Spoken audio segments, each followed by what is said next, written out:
he said, okay, well, are you sure you're not dealing drugs? I said, I don't have any drugs, sir. I'm not He here. asked, he Yes. said, are you sure you're not Yes. dealing drugs? Yes, he Because asked of me. the car you were driving? Because of the car I was driving, because it's too nice of a car to have, having just been homeless 4 years ago.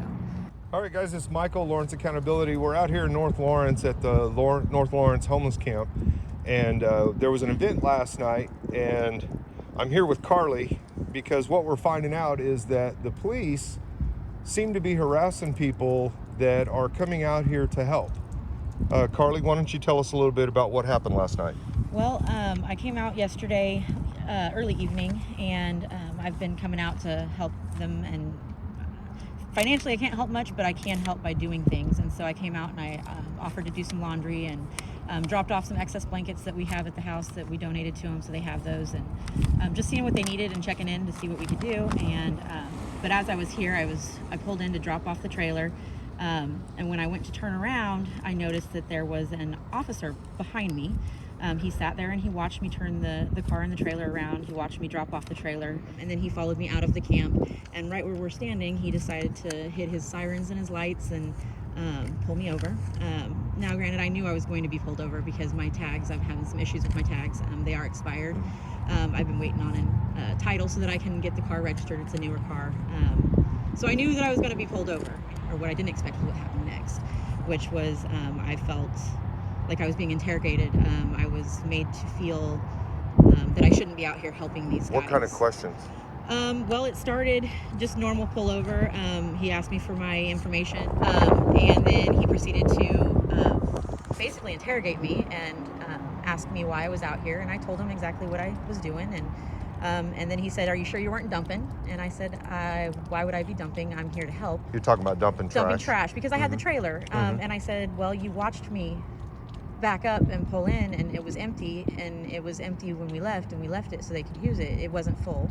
So no, I wasn't dumping trash. I have no reason to dump. Then he proceeded to use his flashlight and look through my car from outside the car. He didn't get in the car, but he did basically search my car by sight. He saw that I had a multi-tool in the center console between us that was open. He asked me if it was a knife, and I showed him no, it's just a multi-tool, and I shut the pliers on it. And then he said, well, is that a machete in the back? And I said, you can't see the machete. It was covered all but the handle, which we did have because we were cutting down some of the brush with it. And I said, yes, this is why we have it. He said, okay, well, just wait here, and I'm going to go back to the car and check all this out. And I did that. He came back to the car and said, okay, it all checks out. My insurance was good. I had the bill of sale. It was good. I had my license is not suspended or revoked. I have no issues. Everything checked out good. And then he proceeded to continue to ask me questions. We had some cans that apparently had fallen out in the back that happened to be smashed beer cans. So he took that as we were drinking. Have you been drinking tonight? I said, no. And he said, well, there's some empty beer cans in the back. I said, well, that's because we were recycling. We took a bunch of recycling, and I said, I have the receipt, which I have here. And I showed him where we had been recycling aluminum cans. And he said, okay. And then he said, well, are you sure that you don't have any drugs in the car? I said, no, I don't have any drugs in the car. At this point, because of the cans, I knew that at any point this could be a search because I have open container, even though it's ridiculous, but I do.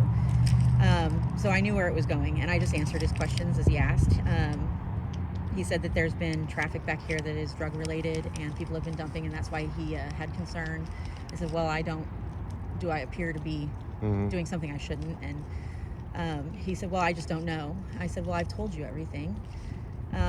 He then proceeded to basically tell me not to be back out here, and that I needed to get the tag taken care of, obviously, and just to be aware that there's a lot of drug activity, and that I'm probably I need to answer these questions, essentially. So I did. He went all the way to ask if I had heroin in the car. I didn't. I don't. I had no reason to. He asked about heroin. What else? He asked about marijuana, methamphetamines, and heroin. And he continued to look through my car, and so I did. I said, sir, is there something I can help you find? And he said, no, I'm just making sure because I gotta be sure. And I said, well, okay, well, I haven't done anything wrong. I am aware of my tag. I've admitted that my tag is expired and that I have the issue, and you've said that everything is okay. Is there something more that I can help you with? And he said, no.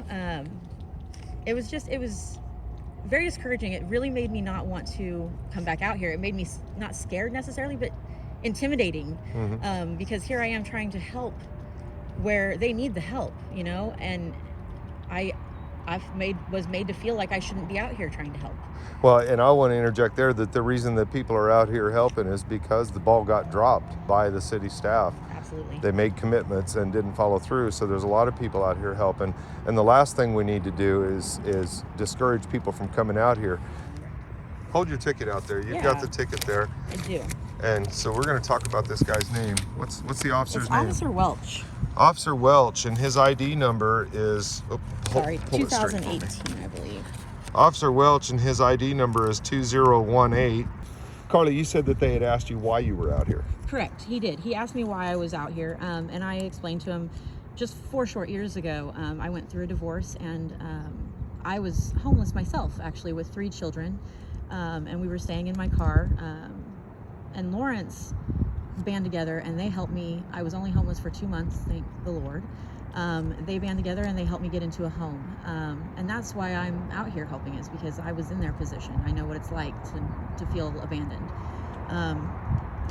He asked me, you know, why, and I told him that, and I said, you know, I just want to give back to the community that helped bring me back up. I'm now a successful homeowner. I have my car. And he said, yeah, this is an awfully nice car for coming from homelessness for just 3 years ago. And I said, well, he asked me what I do for work. I'm on disability, and I told him that. And he said, and you're able to purchase a car this nice with this on disability and not working also? And I said, yeah. Through a trade-in process, I've managed to trade up to what I've got now. It's a hefty bill, but yes, I'm able to. And he said, okay, well, are you sure you're not dealing drugs? I said, I don't have any drugs, sir. I'm not He here. asked. He Yes. said, "Are you sure you're not Yes. dealing drugs Yes, he because asked of me. the car you were driving?" Because of the car I was driving, because it's too nice of a car to have, having just been homeless 4 years ago. Okay. Now I'm going to interject right there that is a form of implicit bias. Very much so. Very much so. And he was stereotyping the fact that I was homeless, that I can't now have this. You know, anybody can come up from nothing if they have enough drive and they have the support that they need from outside. And support like that is definitely not needed. No, we definitely do not need implicit bias on the streets. And if cops are assuming that somebody can't afford a car, well, where's that coming from? Just because they used to be homeless, it doesn't mean they're done.